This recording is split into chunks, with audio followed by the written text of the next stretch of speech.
You'll ever just get done with a game and just be like, dang, that was absolutely amazing. Like no texting your friends, or hopping on another game, or even just going outside. Just setting down the controller and thinking about what you just experienced. Encountering a game like this is rare for some people. Only one or two in their lifetime can even come close to have an effect like this. Some games that usually do this to people are Breath of the Wild, any 3D Mario, any Persona game, and Elden Ring to name a few. Games like these take years to create, with entire buildings full of talented people working day and night just to get these things out, often under studios that aren't paying them what they should. I can't even imagine the effort it takes to even think of some of these concepts, much less flesh them out in a full video game. And that brings me to the subject of today's video, Deltarune by Toby Fox. This is the game that reignited my love for gaming back in 2019 when it came to the Nintendo Switch. It was originally put out in 2018, however, and it was described as a game intended for people who have played Undertale. I, in fact, did not play Undertale when I first played Deltarune. In fact, the only reason I did want to play Deltarune was because it was free, and I was broke. I did play Undertale in the time between, and I have to say, Deltarune absolutely washes Undertale in every single way. Deltarune is being put out in chapters, and in the most recent Nintendo Direct, we were told that Deltarune Chapters 3 and 4 were going to be released. Now here's the thing, even though these chapters are only about 4 to 5 hours long each, they feel action-packed. They feel way longer than that, and in a good way, of course. So let's do it. Let's go over the new chapters 3 and 4, and talk about why they're so great. Chapter 3 is kind of like a transition chapter.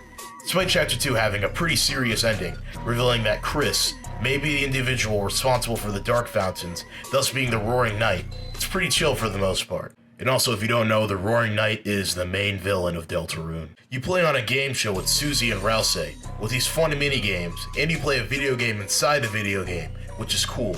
By the way, the main boss fight against Tenna, who's like the main villain of the chapter, who's also the game show host, is probably the best by far.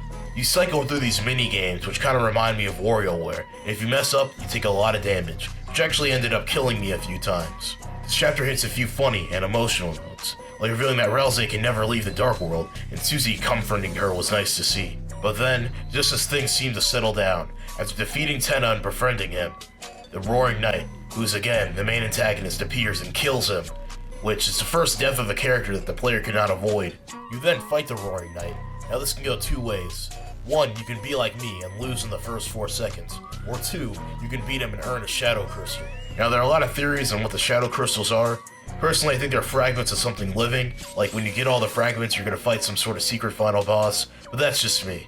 Anyways, after the event, Undyne shows up. Turns out she was in the Dark World the whole time, and the Roaring Knight takes her out of the Dark World and into the mysterious bunker, which at the time of recording this, there is no way to access. And then the chapter just ends. You don't even get to see the Dark World get sealed. You failed, and the villain got away.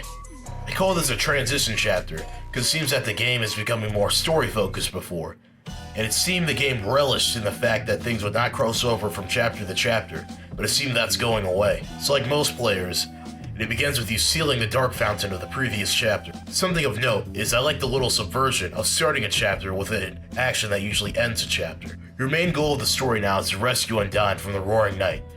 They have her in some sort of mysterious bunker, which you need a code to access.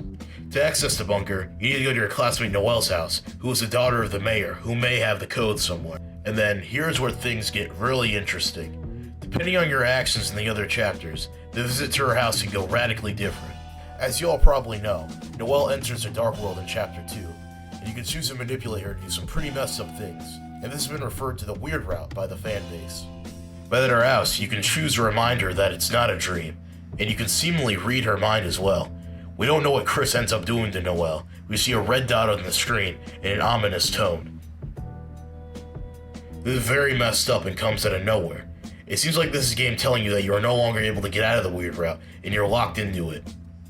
If you're on the normal route though, Kris escapes the player's control and receives a call from someone who I'm assuming is a Roaring Knight. They talk about making a Dark World in the church, and later there is a Dark World in the church with a Roaring Knight in it, so that's why I think it's that. Anyways, the caller says that no matter what, he can't let Susie get to the guitar, and that they're coming to help him. You later regain control of Kris, and Noelle's mother appears and forcefully evicts you and Susie. Before leaving though, she assures you that you're always welcome at their home. So to me, This moment confirms that Noelle's mother Carol is the Roaring Knight. It seems that many people who are more knowledgeable about the lore disagree with me, so I'm actually curious to know who you all think the Roaring Knight is, so please feel free to comment below. Now let's talk about the Dark World Church. They're easily the best ones so far. Not only do they have new battle music that's incredibly catchy, but my favorite Dark World side character appears, Gerson. Gerson is a seemingly senile old turtle who's trapped in the Dark World. Despite his age, he possesses deep knowledge of the world around him and incredible power, capable of fighting off a literal god. Gerson becomes sort of a mentor figure to Susie throughout the chapter, providing her with more development and even allowing us to hear her backstory. We also get to learn a bit about Kris. Kris is sort of an enigma.